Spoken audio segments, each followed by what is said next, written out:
Hi everyone, in this video, we show you how to fix Shadowplay recording stuttering and lagging. First of all, you need to tap on the Windows search bar.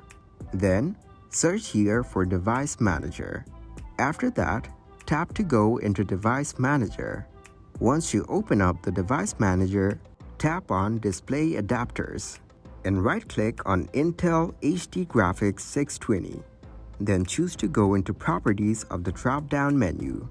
Now, you will see the device status from here. As you can see, this device is working properly, so it means no suffering or lagging is happening. But if it does, then you need to go into Driver. Tap to update driver for this device.